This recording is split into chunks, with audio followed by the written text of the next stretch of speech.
How's it going, bros? N64 time. Hey everyone! Today we're diving into the world of Nintendo 64, one of the most iconic gaming consoles of all time. Let's check out the top 5 games you absolutely must play. Or, well, that think you should play. Fabricio here, by the way, and man, oh man, the N64. Just saying the name brings back a flood of memories, doesn't it? The clunky cartridges, the weird 3-pronged controller that felt like you were trying to pilot a spaceship with your hands tied behind your back, but somehow, it just. This console wasn't just a piece of plastic, it was a gateway to new dimensions, new adventures, and countless hours spent yelling at the TV with your friends. We're talking about an era that truly defined 3D gaming for a whole generation. Before this, 3D was kinda janky, you know, like those weird red and blue glasses movies. But the N64, it made 3D feel immersive and, most importantly, incredibly fun. So many legendary titles were born on this magnificent gray box. Games that still hold up today, not just because of nostalgia, but because they were genuinely groundbreaking. We're going to be taking a trip down memory lane, or if you're a young whippersnapper, maybe this will be your introduction to some absolute classics. So grab your expansion pack, if you were lucky enough to have one, dust off that controller and get ready to argue in the comments because, let's be real, everyone has their own N64 favorites. This is my list, the Fabricio-approved PewDiePie Ghost-written spectacular. We're going to look at the games that made us gasp, the ones that made us laugh, and the ones that made us throw our controllers in, mostly, playful rage. It's gonna be a good one, bros, let's get into it. Floor gang, off.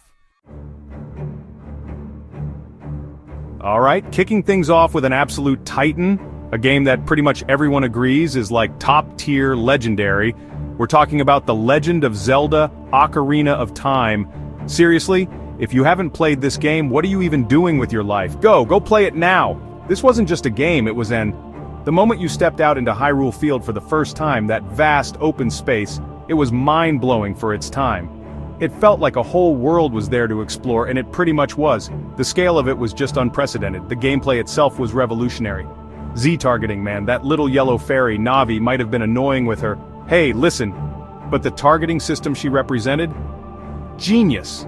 It made 3D combat so much more fluid and intuitive than anything that had come before. And the story. Oh my god, the story. It was epic. It was emotional. It had time travel. It had giant bosses that made you feel like a tiny, insignificant speck. You weren't just playing as Link, you Link, on this massive quest to save Hyrule from the clutches of the evil Ganondorf. It was a proper hero's journey, and it resonated with millions. And let's not forget the music.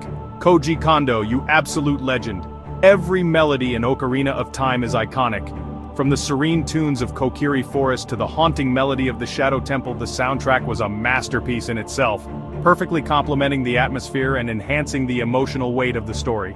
Riding Epona across Hyrule Field with that music swelling, pure, unadulterated gaming bliss. It set a benchmark for action-adventure games that honestly many titles still strive to reach today. It's not just nostalgia talking. Ocarina of Time is a timeless classic, a cornerstone of gaming history. Next up, the game that arguably launched the Nintendo 64 into superstardom and showed the world what 3D platforming could. Super Mario 64, wahoo, it's a me, Mario. This game, man, this game was a system seller. People bought N64s to play Super Mario 64, and for damn good reason.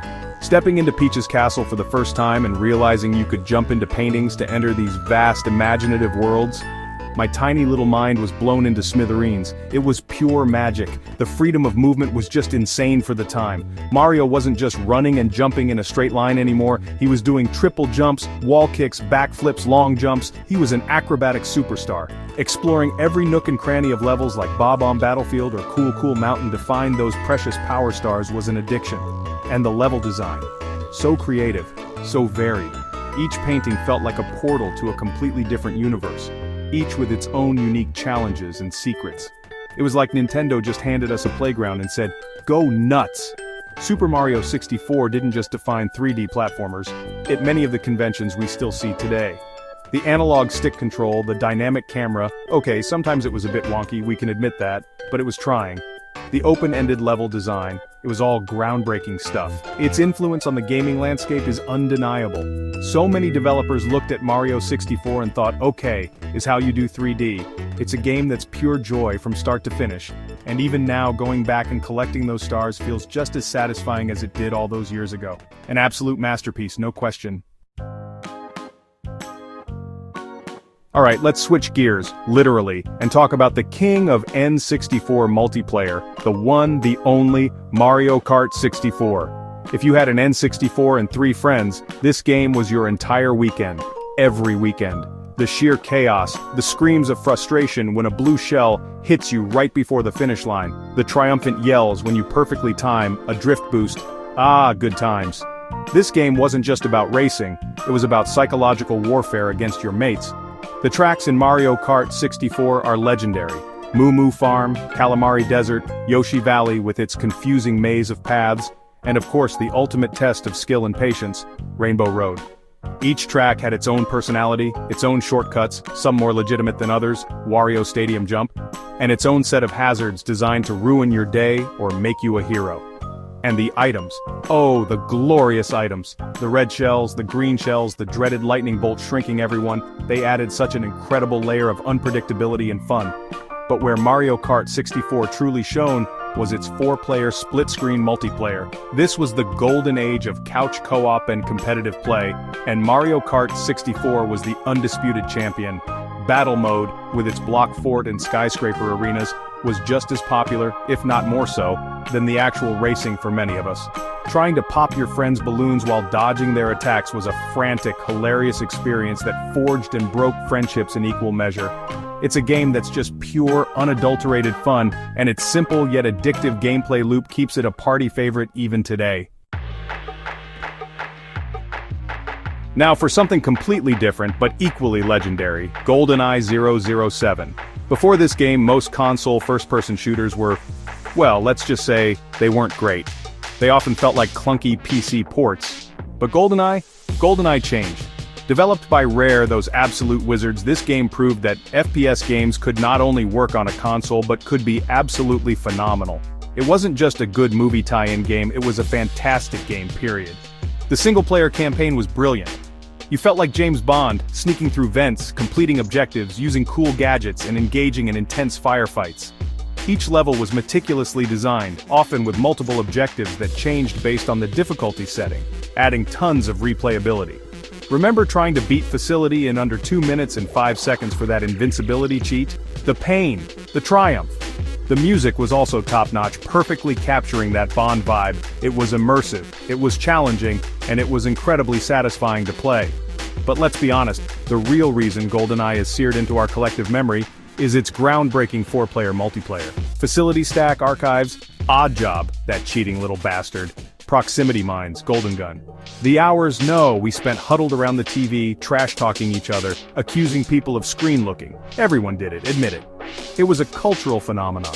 The sheer variety of weapons, characters, and game modes like You Only Live Twice or The Man with the Golden Gun kept things fresh and exciting for ages. GoldenEye 007 didn't just popularize console FPS multiplayer, it practically invented it for a generation. Last but certainly not least on this nostalgia trip, we have Star Fox 64. Do a barrel roll. Come on, you know you heard peppy hair in your head just then. This game was an absolute blast, a fantastic on-rails and sometimes all-range mode shooter that took the Super Nintendo original and cranked everything up to 11, complete with the Rumble Pack. That little vibrating brick made every explosion and laser hit feel so much more impactful. It was a simple gimmick, but man did it work. The game puts you in the cockpit of an R-Wing as Fox McCloud, leading your squadron of anthropomorphic animal pilots, the sassy Falco, the slightly dopey Slippy, and the ever-wise Peppy against the evil forces of Andross. The voice acting, cheesy as it was, became instantly iconic. Can't let you do that, Star Fox, or try a somersault. Every line is quotable. The branching pathways through the Lilat system also gave it massive replayability, encouraging you to try different routes and discover new planets and boss battles. What made Star Fox 64 so engaging was its perfect blend of arcade action, memorable characters, and a surprisingly compelling story. The dogfights were intense, the environments were varied and visually impressive for the N64, and taking down those massive bosses felt like a real accomplishment. And let's not forget the Landmaster tank sections or the Blue Marine submarine levels, which added nice variety to the core R-Wing gameplay. It was a complete package, a cinematic space opera that you could play. It was pure, exhilarating fun, and it still holds a special place in the hearts of many N64 fans, myself included. And there you have it, bros. My top 5 Nintendo 64 games that you absolutely positively maybe-ish have to play. Or at least, the ones that Fabricio, through the mystical powers of ghostwriting, wanted to share with you today. Man, just talking about these games gets me all nostalgic. The N64 was such a special console, a real turning point in gaming history. And these titles are a huge reason why. From the epic quests in Hyrule, to the chaotic races on Rainbow Road and the intense dogfights in space, these games gave us memories that will last a lifetime. Of course, this is just list, and the N64 library is packed with so many other bangers. I can already hear you typing in the comments. But Pewds, Fabricio, what about Banjo-Kazooie, Perfect Dark, Paper Mario? And you're right, there are so many more incredible games we could have talked about. Maybe we'll have to do a part 2 sometime, eh? Let me know down below what your favorite N64 games are. The ones that defined your childhood, or that you still boot up for a retro gaming session. I love reading your comments, even when you're calling me out for my terrible opinions. Thanks for watching! If you enjoyed this list, don't forget to like, comment, and subscribe for more awesome gaming content. Seriously, hit that subscribe button, become part of the Floor Gang. Oh, it really helps out the channel, and it means you won't miss out on future videos where I, Fabricio, will probably talk about more old games because I'm old. Or maybe new games, who knows? It's a mystery. Anyway, thanks again for hanging out with me. Stay awesome, and I'll see you next time. Brofist!